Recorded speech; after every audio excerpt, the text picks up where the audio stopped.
Welcome in. It is Big Ten today. Great to have you with us on this Thursday as we inch closer to the football weekend. Dave Revson, Jake Butt. Got a couple games tomorrow. A lot to get fired up about here. And we talked last week about going into the first week, and you go through camp and you think, okay, this is going to be our identity. I'm actually really excited about week 2 because you now have one single point of data to say, okay, here's who we thought we were going to be. This part of it works. Maybe this didn't. It's that big jump. They call it the sophomore leap. It's same going week 1 to week 2. These teams can now go back, watch the film, and show some type of growth. I want to ask you to dive into that in just a moment. But first, it is our big story, and that is, of course, the week's schedule in the Big Ten. Everyone is playing. I mentioned Hoosiers and Illini tomorrow. You got 5 teams facing Power 5 foes: Nebraska, Purdue, Iowa, and Wisconsin joining Illinois. 4 games in primetime Saturday, including both Minnesota and Rutgers in action here on the Big Ten Network. I do want to ask you a little bit. I want to get into some specifics here. We'll deal with the ranked teams first and then dive into some other Big Ten teams. But what you were talking about there, like week 1 to week 2, right? You always hear, okay, this is when you make the most improvement. Do you believe that? Do you buy that? And if so, like, why is that? What is it about week 1 that allows you to improve in week 2? Well, I absolutely buy it. And Ryan Day had a great quote this week, and he talked about how you just don't feel the consequences throughout camp of missed opportunities. So you structure your practice, and you have a third down specific practice. Say it's third and short. Well, you'll run 10 straight third and short plays. So if you miss one, you don't feel what that's like going over to the sideline. You don't feel the true consequences. And I'm calling the Ohio State game this week, and this is why I'm talking about this, is you now go into that game and you had some missed opportunities across the offensive line. They feel those consequences. You go back into tape and say, guys, these are all correctable errors. Let's get this thing back on track. So you have that actual in-game data point to make corrections off of. So with that in mind, with those data points, let's get into some of the Big Ten teams. Like, what's on the to-do list if you're coming out of week 1 and heading into week 2? Let's start with the highest-ranked Big Ten team. The second-ranked Michigan Wolverines look pretty good in the opener, but what's on the to-do list for them after week 1? They look pretty good, and I think some people might say that what's on the to-do list is get this offensive line to the elite Joe Moore Award standard. I don't think they were last week. Blake Corum didn't have 150 yards. They didn't rush for 350 yards on the ground. But to me, what I would challenge, and Sharon Moore's back on the sideline, their offensive coordinator, also their offensive line coach, don't fall into the trap of just running the football because you can, and you're going to win this week just by doing that. You'll win regardless. What happened last week is I think you just planted a seed of belief into JJ's psyche and into this passing game psyche. Michigan can compete for a Big Ten title running the football. But their goal, we've heard it, this is their words, is to win a national title. And if that's the case, you need JJ to continue to build off of that performance last week. The passing game, receivers, tight ends, build off that performance. So what's on the to-do list? Don't pivot now and just run the ball. You can do that. Do what you have to do, but continue to plant these seeds in JJ in the Michigan passing game. It's interesting because the last couple of years in the openers, we have seen in the first few games, we've really seen Michigan rely so heavily on the run game. And they said coming out of this game that ECU had just packed the box and had put them in a position where it made sense to throw the ball. And JJ, what can you say, 26 of 30? The second highest single game completion percentage in Michigan history. Only Elvis Gerbach had a better one all the way back in 1991. So it's a long time ago. Again, we're going to see Michigan not this week, but the next 2 weeks on our air. You'll be calling those games. They got Bowling Green and Rutgers. As for this week on the Big Ten Network, it does include Ohio State in action. That's the game I know you're going to be calling, Jake. They take on Youngstown State. You see the rest of the Big Ten teams playing on the network: Michigan State, Northwestern, Minnesota, and Rutgers. But let's focus in on Ohio State. You mentioned you've been focused in on that game because you are calling it.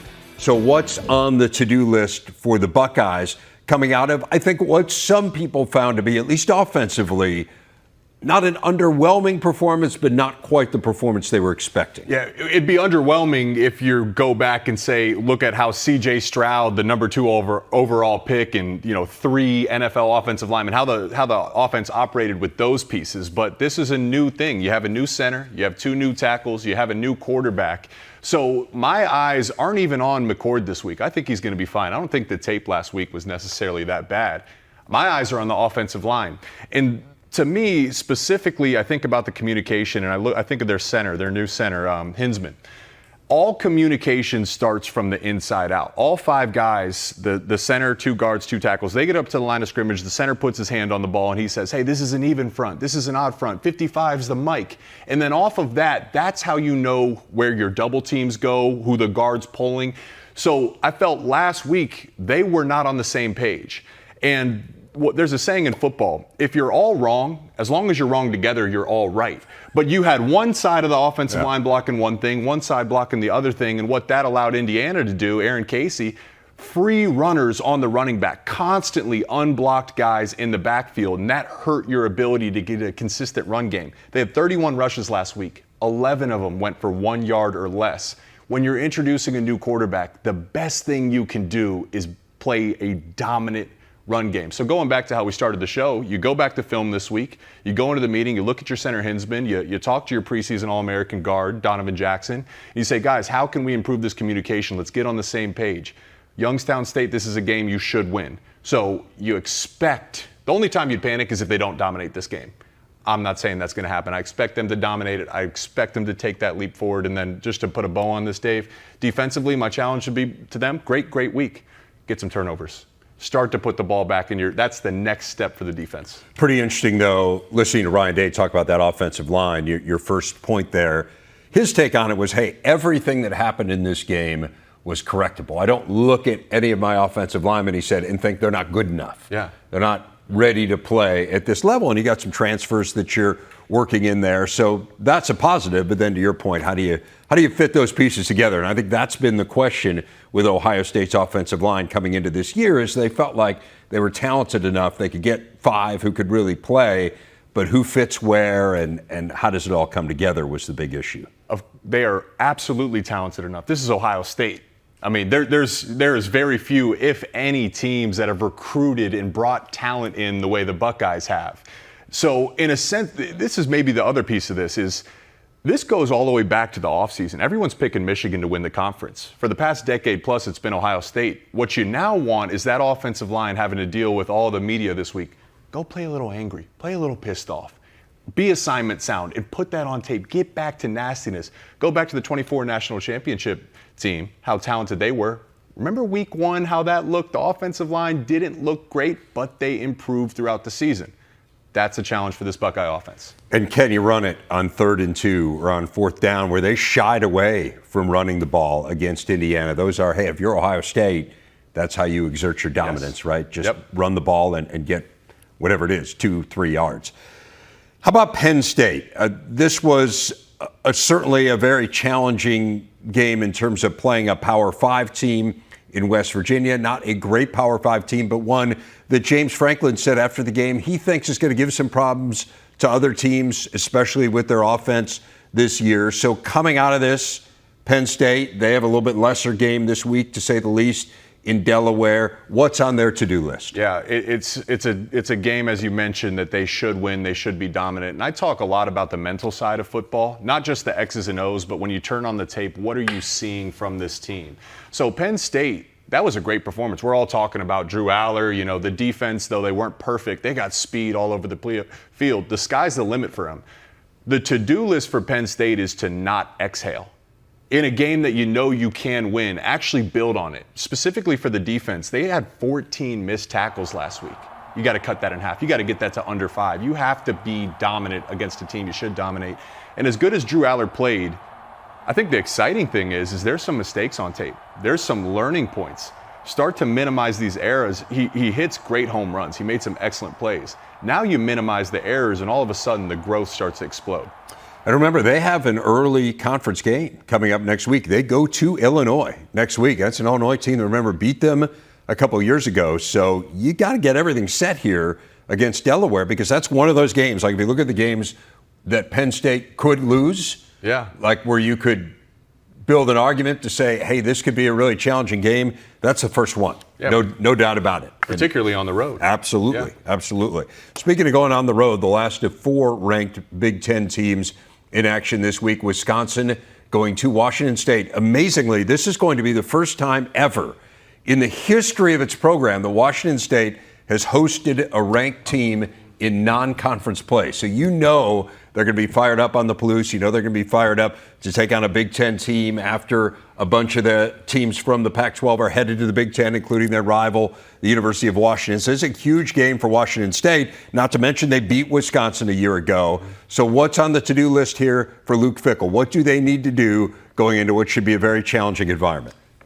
You look at Wisconsin last week, and the improvement was literally quarter over quarter, half over half. That second half, things settled in, and they really opened up and started to play great football. And that's to be expected with a new head coach, new offensive system, some new wrinkles on defense. But here's what I know is when you're going on the road, what do you need to silence the crowd? You know, when you're watching your team play at home, when the opponent is just running the football and sustaining drives, you can't stand on your feet and scream. You can take the crowd out of it. So Wisconsin, get back to that Wisconsin football. You found it. You had your two running backs both eclipsed 140 yards last week.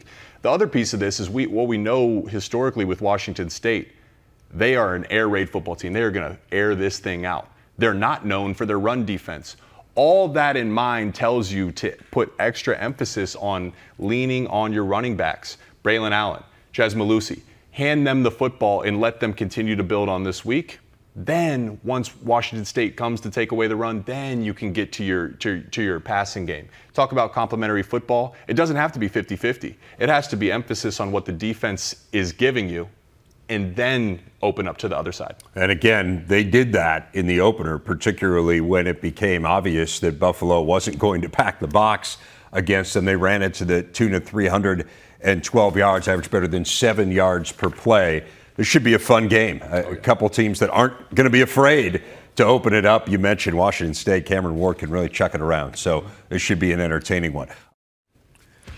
Saturday here on the Big Ten Network, a triple header kicking off with number 5 Ohio State against Youngstown State. Then Michigan State hosts Richmond, or Northwestern faces UTEP. And in primetime, Minnesota takes on Eastern Michigan, while some will see Rutgers battle Temple. Coverage begins with Big Ten Tailgate Saturday, only on the Big Ten Network and the Fox Sports app.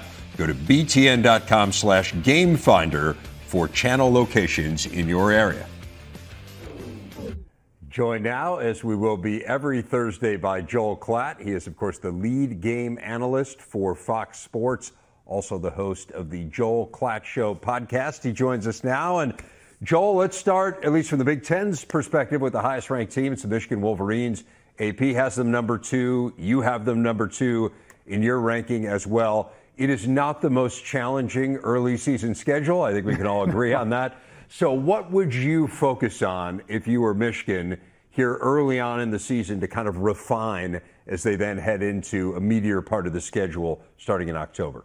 Yeah, it's interesting. I think it's not actually what I'm watching on the field, although it will manifest on the field.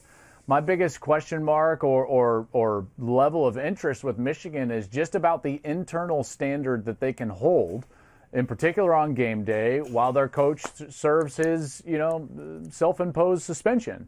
Obviously, we saw some of the messaging with the shirts and everything, in particular from the quarterback, J.J. McCarthy. But you're going to find out a lot about the leadership of this team, whether it's J.J. himself at the quarterback position or others on that team. Mike Sainer still comes to mind. You're going to find out a lot about what their level, what their expectation is and what their standard is internally in that locker room. And that's going to tell me a lot about this program and what they can be at the top end. Because this is what I know about culture. And we hear this all the time, Rev, this talk about culture and team building. I think falsely, people think that the culture is set by the coach. I disagree with that. Coaches can make rules and set expectations, okay? Now, some coaches set loftier goals, expectations, and standards and rules than others. But you get great culture within your program when the leaders on the team meet those expectations and then hold others accountable on top of that. When the leaders' expectations and standards exceed the coaches, that's when you've got great culture. And we're going to see whether that manifests at Michigan over the next few weeks. Let's talk about Ohio State. They face a much more challenging game coming up in a couple weeks against Notre Dame. So certainly of the two schools, who has the most challenging non-conference, it is clearly Ohio State because of that game. They, of course, opened with a conference game. And there was some consternation coming out of that game. We saw Ohio State drop a couple spots in the polls, questions about Kyle McCord and that offense and why they didn't get the ball to the big play receivers in Harrison and Ibuka the way people expected them to. Do you share this concern about the Buckeyes coming out of week one? Well, you can't watch the game film and not be at least a little concerned. Okay, so that's that. You cannot pass this off as just fine. Having said that, they won by 20 on the road in league play in the first week of the season when the opposing staff had all summer to just focus on them. So in one respect, you can say hey, listen, let's pump the brakes and calm down a little bit. We're breaking in a new starter. We're going to be just fine, in particular on offense, when we know the track record under Ryan Day is that we're going to be excellent on offense. Now, having said that, there are a few things that I was concerned with, and it actually wasn't the quarterback, to be honest with you, Rev. It was more so the offensive line. Their offensive line did not play well. And in particular in short yardage, they didn't give their offense or play caller or quarterback the opportunity to play in advantageous down and distance for the majority of the game. I felt like that was a problem. While the rushing numbers turned out to be okay, they really were a few runs that popped and a bunch of runs that didn't. And so when you're constantly behind the chains, that puts pressure on the quarterback. It puts pressure on the offensive line to protect the quarterback. It puts pressure on the play caller. And because of that, I didn't feel like they were aggressive enough, nor could they be aggressive enough because of the situations that they found themselves in. That all needs to be fixed, and in particular that run game. And by the way, this is not the first time that we've said, hey, this run game is a little sluggish. I would argue that last year their run game at times was a bit sluggish, and they were trying to figure out what they were going to be in terms of running the football. A couple of years ago, during the COVID year, you would say the same thing until Trey Sermon popped, and they kind of started to run more of that pistol set and really ran the ball effectively, in particular in the Big Ten championship game. Long-winded answer to tell you that there is some concern. For me, it's up front with the offensive line, but in an overarching sense, should we really be concerned with a 20-point win on the road in league play, and in particular when that sluggish start is on the side of the ball where they have a track record of being excellent? Maybe we should all calm down for a moment. It's a fair point. It's interesting, too, because I think back to our preseason camp tour and Jerry and Howard and I at practice and watching Ohio State's offensive line not long after we had seen Penn State's offensive line, and that has been an issue for Penn State for years, and it really felt like this year was the first time that you could look at Penn State and say they may have passed Ohio State there, and that's not as big a concern for them as it has been in recent years. I'm interested kind of bigger picture as you compare those teams, and this is kind of where we are, right? We're going to be comparing Michigan and Ohio State and Penn State all year until they play one another and we can sort it out on the field. How would you evaluate Penn State relative to the other two right now? Boy, if I was a Penn State fan, I'd be really excited right now. I'd be really excited right now. And because I think for the first time in a few years, it is legitimately the big three in that division, and not just can Penn State get there and play with those other two teams. I think that they're legitimate. I was very impressed with Drew Aller. I thought he was calm, accurate. Their offensive game plan was solid. I like their defense. They're a little light up front, which makes me nervous with their matchup against Michigan because of the way that Michigan likes to play, and in particular run the football. But in their matchup against Ohio State, boy, that's exactly the team I would build to go match up with Ohio State. Length, athleticism, and speed on defense, and an offense that's got a big-armed quarterback and can also run the football. I'm very excited about Penn State this year. I've got them right up there in my rankings in the top 6. And rightly so. This is a team that I think can really make some noise and has a legitimate place within those top 2, 3 in the East vying for that division. I want to move ahead to this coming weekend with you, and you've got a huge game, Nebraska-Colorado. And I would just say that if you would have told me a year ago right now that coming out of week 1 of the college football season next year, Colorado will be the biggest story in college football, frankly, I would have laughed at you, and I think anyone would have. And even over the summer, like, you knew there was obviously a ton of hype with Deion Sanders, but was it going to be style over substance, or was there something there? And we learned this weekend, you learned it firsthand, a great call with you and Gus. You learned firsthand that there is something there. They're really good. They knock off the defending national runner-up, TCU. What's the ceiling, do you think, for Colorado? Like, how good is this team? How good can they be this year? That's a good question. Actually, you're the first one to pose that question to me. Everyone just asked me, what were you most surprised about? And so that's what I'm more prepared to answer. What's the ceiling? Rev, that's a great question. And based on what we saw, I think that you can legitimately look at that schedule and you can see 8 or 9 wins with the way that they played in their first week. I don't think they're going to go undefeated, and if Prime sees this video, he's going to put it up for the team, because this dude, like, he believes that they're going to go out there and win every game. And I will say this, their level of play was, they didn't cause 5 turnovers and score twice on special teams. Like, they just beat TCU. And I still, like, TCU is going to be fine. Like, they've got speed and talent on that team. They're defending national runner-up, like you suggested. I think that the ceiling for Colorado is high. 8, 9 wins. I think we can honestly say, like, yeah, that's definitely a bowl team. And the reason is because this game at its core, regardless of level, is still about quarterback play. Rev, you and I both know this.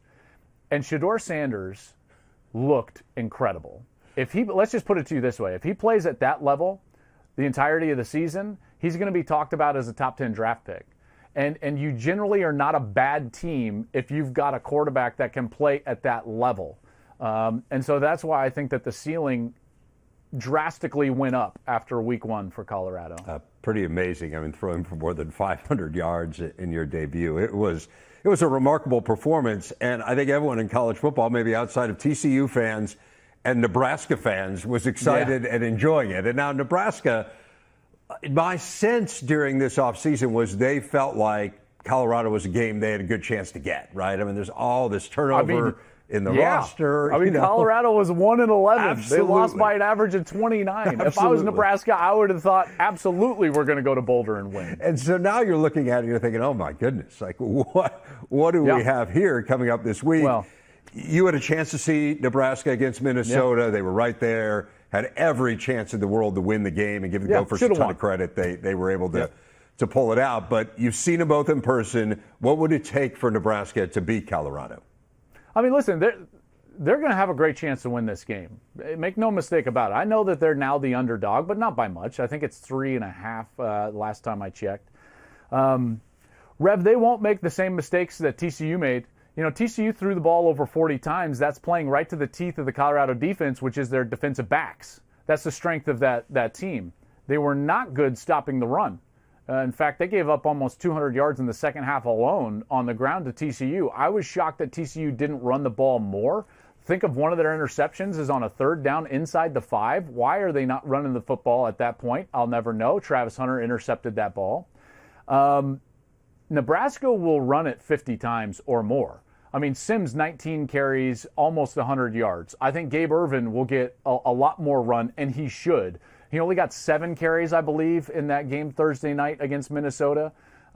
This is a team that's now going to feel like they're the ones being disrespected. They get to learn from some of their mistakes, and they get to go out there and play a physical brand of football. And I don't know if Colorado is going to be able to handle that. Now, that being said, I think that we would all be delusional if we thought that Nebraska's secondary was going to be able to shut down Colorado based on what we saw last week. Their talent on the outside exceeds what Nebraska has on the outside. So this could be a high-scoring affair, and it might come down to who has the ball last. And likely will come down to turnovers. This is the only concern for Nebraska and Jeff Sims, is that he's been a turnover machine his whole career, dating back to his time at Georgia Tech, and then he was in the opener against Minnesota. He's got to clean that up. If they don't turn the ball over, they're going to have a good chance to win. Yeah, averaging the most turnovers per game of any active quarterback in college football, Jeff Sims is throughout his career. So can't do that again. That was what cost them the game, obviously, against the Gophers.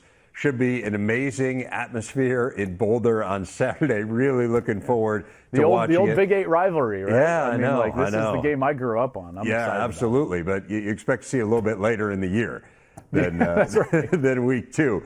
Joel Klatt, really appreciate it. We'll look forward to the call with you and Gus and Jenny coming up on Saturday. Thanks for your time and looking forward to another good season with you. Yeah, you bet. See you, Ref. Going for the end zone, and that is intercepted. Picked off by Cooper DeJean. Cyhawk series, I mean, it's a battle for the state of Iowa. It really just brings two teams together. I feel like we get each other's best game. Typically, I think people from outside our state don't really appreciate the intensity of the rivalry and just what it means.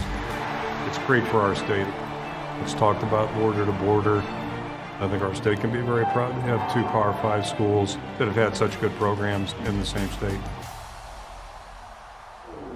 I'm McKirk. This is one of the really fun games in college football. Iowa and Iowa State, the annual Cyhawk battle. It's in Ames this weekend. What's your focus for the Hawkeyes heading into this one? So we find out about a team during their rivalry games, right? This is where you really get to see what this team's made of. And I think this is an inflection point for Iowa, specifically across the offensive line.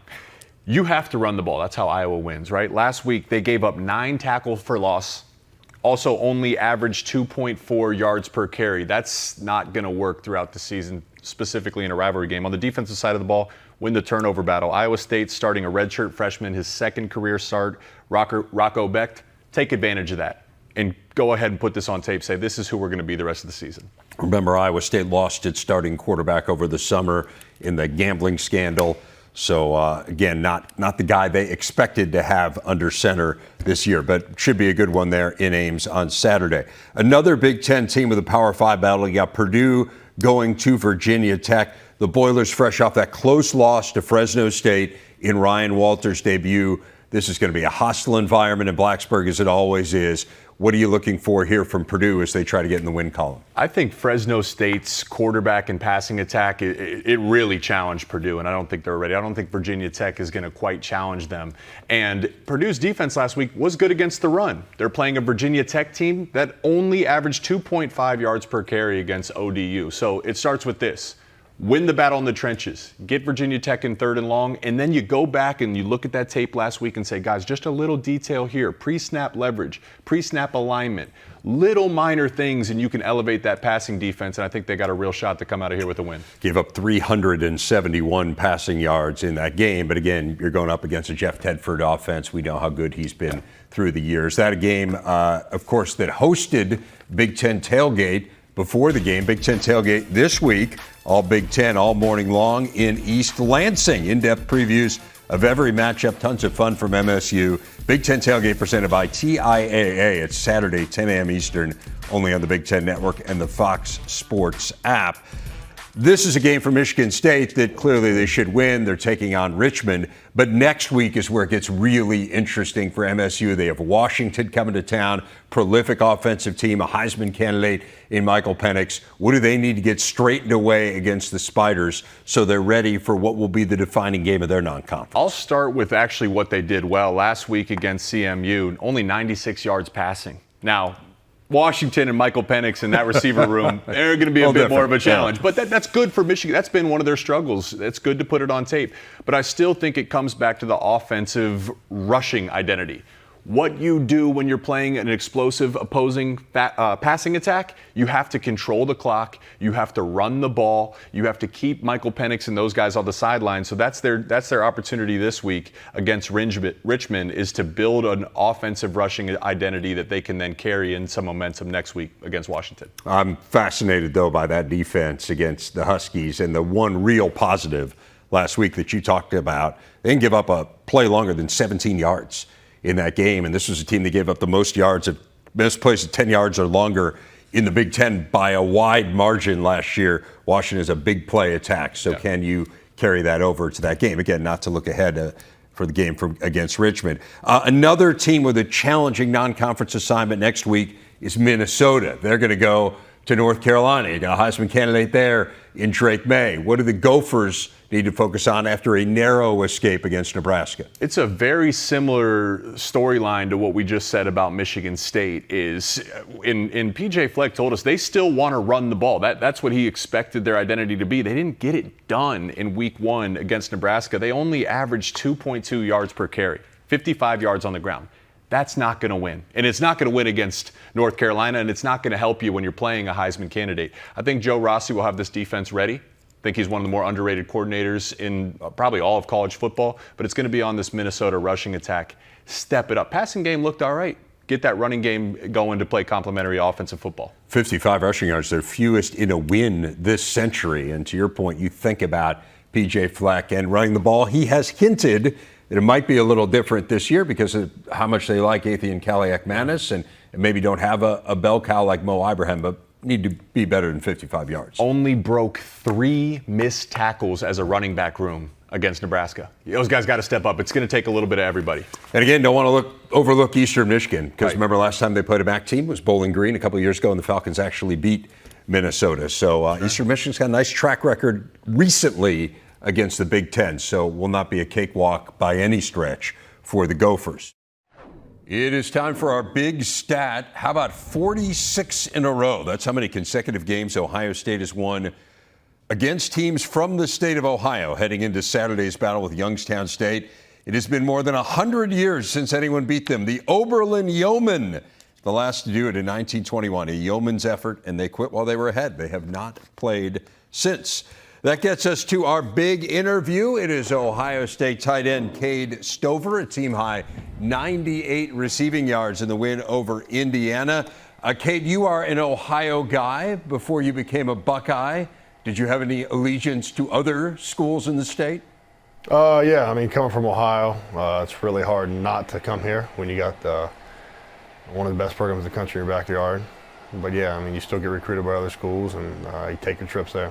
Let's dive into this Buckeye team and this game 1 for you guys. I mentioned you were the leading receiver on the team in terms of yards.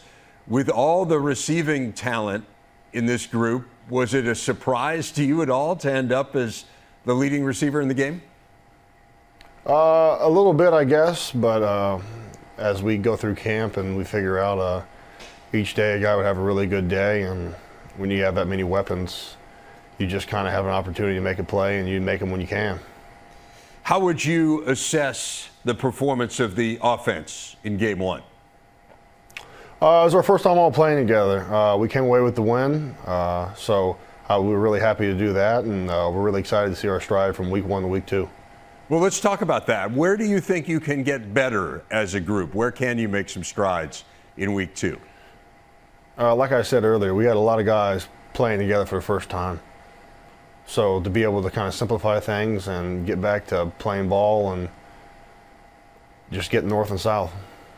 Help me understand what you mean by simplify things. Like for those who haven't been through a preseason practice, who haven't put a game plan in, what does it mean to simplify things? Not necessarily simplify scheme-wise, but just you're back under lights, you're back under the eyeballs. In that field with everybody watching you, you kind of forget that when you get to practicing. So when you don't practice, when you don't play for a while, and people start to figure out, hey, this is how I got to play this again, or hey, your assumptions are right that you are that good, or your assumptions are wrong that you're not that good.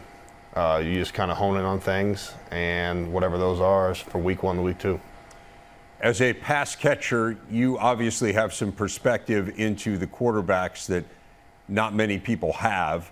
What did you make of Kyle McCord's performance in week 1? I thought he did well. I thought he kept his composure. Good play, bad play, and that's really what you want. You want somebody to steady boat back there.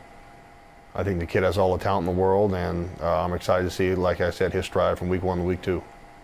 How tough is it when you hear people kind of second guessing and already talking about, is this offense good enough? Are they good enough at quarterback? Certainly you guys are well aware that's been out there in week 1. What's it like to hear that about your team 1 game into the season? It sucks, it does, but then again, It really doesn't matter what anybody else is saying outside that facility. We know what we have in here, and we're excited to see what we can do with it here next week. I want to dive into your background a little bit. We talked about this when you were at Big Ten Media Days. You're from a small town, Mansfield, Ohio. You grew up on a farm. How did that shape who you are? I think growing up on a farm, really, I give all the credit to what I can do right now. Raising cows, seeing the family, seeing how close it makes your family, and how appreciative everything and pure that lifestyle is. Really, you can emulate every day here in college football. In what ways does it make you closer to your family? When you see all the opportunities and all the struggles that you go through on a daily basis there, dealing with basically like 100 toddlers, which is just 100 head of cows that like to rub on stuff and break stuff. You come together really as a family, and you fix things, you move them together, and then now they're not all glorified great days, but a lot of times you can take something from those bad days. What's the most challenging farm chore that you had to do as a kid? A lot of people don't like to bale hay, and to be honest with you, I love baling hay. As long as I'm not stuck in the hay mow somewhere where it's hot and muggy and I can be on the wagon with a little bit of breeze, I can go all day. Can you maybe turn farming into an NIL deal here? Like, in all seriousness, is there a tractor that you could promote, or fertilizer? Like, is there something you could do as a farmer for NIL? Oh yeah, to be honest with you, it's been a huge help for my dad and the farm back home. Ag Pro's been really, really good to us. They sent us out a new combine last year on the bye week that we were able to run all our corn with while I was home on that bye week. And that combine was about 30 years newer than the combine normally runs. So it was like driving a brand new Mercedes car for me, and I was like a little kid in the candy shop. What are you doing in exchange? Like, how does that work from an NIL point of view? We just kind of promote them, and people see the High State logo, and then a lot of country people look for a kid they can follow and somebody they can resonate with. So I like to try and be that person and branch that disconnect between the way food gets on your table and then what people and how you think it really does. That's great. I know you have talked about buying a farm when you finish your career. What appeals to you the most about that life? What makes you say, hey, when I'm done with football, this is what I want to do? Yeah, there's a farm like 2 or 3 miles from my family's farm that I've always loved, driven my four-wheeler by it and trucks ever since I could drive, that I've always wanted to buy. So really to be able to have that and be that close to my family and hopefully branch those farms together and live that pure lifestyle that you can enjoy and with your family and raise your kids there, I think there's nothing better.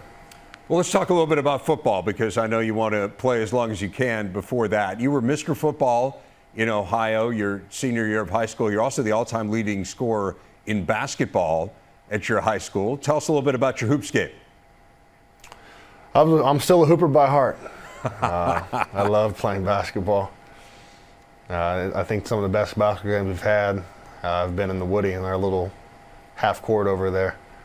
People really get after it there, but no, in high school we had a really good basketball team, and I've always taken a love to that, and football took off, and I mean, I love them both. Who's the best basketball player on the football team outside of you? Outside of me, JT's a pretty good hooper. Really? Yeah, JT can play. All right. He seems like he'd be a tough guy to go into the lane against. Is that a fair See, he's assessment? not. He's more of a shooter. He's a Really? finesse guy. Really? Yeah, it's surprising. Yeah, he should throw his bulk around a little bit in there. You've played several positions at Ohio State. You, of course, started the Rose Bowl at linebacker a couple years ago. How did you compare playing defense to playing tight end? What are the pros and cons? Yeah, I never played tight end until my sophomore year here at Ohio State. So it was a little bit of a struggle at first, trying to learn the nuances and everything like that. And really it took for me to come back in that Rose Bowl game to be able to come to tight end with a full heart and embrace it, really. You had a tough injury in the college football playoff last year. You guys were seemingly in control of that game against Georgia. You went out with an injury, and the tide really turned, a hairline fracture in your back. Take us through that night from your perspective, particularly once you got hurt. That was just one of the hardest nights of my life, really. Just to be able to put all that work in just to get to that opportunity with all your buddies that you've shared all that blood and tears with, and then you get put out like that. That hurt. But that's why I'm here, and that's why we're back, because to end on something like that, I could never live with myself. Yeah, what does it mean to be back this year and competing and starting and playing well? Everything. That's what you look for. You wanted to change your body in the off season. You wanted to change the narrative of who we're going to be this year, and I think we're on a good step to do that. Yeah, let's talk a little bit about that and finish up with that on changing the narrative. I mean, everyone knows the goal at Ohio State, right? The goal is to make the college football playoff, which you did a year ago, to win the national championship. I mean, I think that's out there every year. Obviously, to beat Michigan, which hasn't happened these last couple of years, to win the Big Ten, which hasn't happened these last couple of years. How much do you talk about with your teammates those goals that you did not achieve last year, even in a season which for just about any other school would be an overwhelming success? It's every day. We live that, and we wear it honestly what happened to us.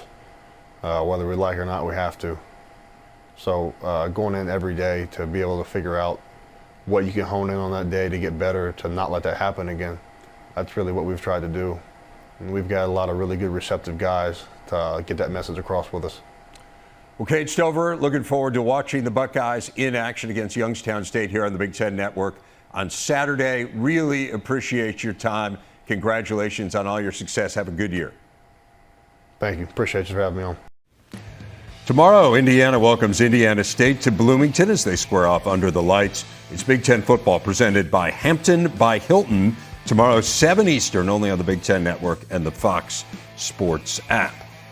Certainly an easier matchup, I would say, for Indiana than the opener against Ohio State.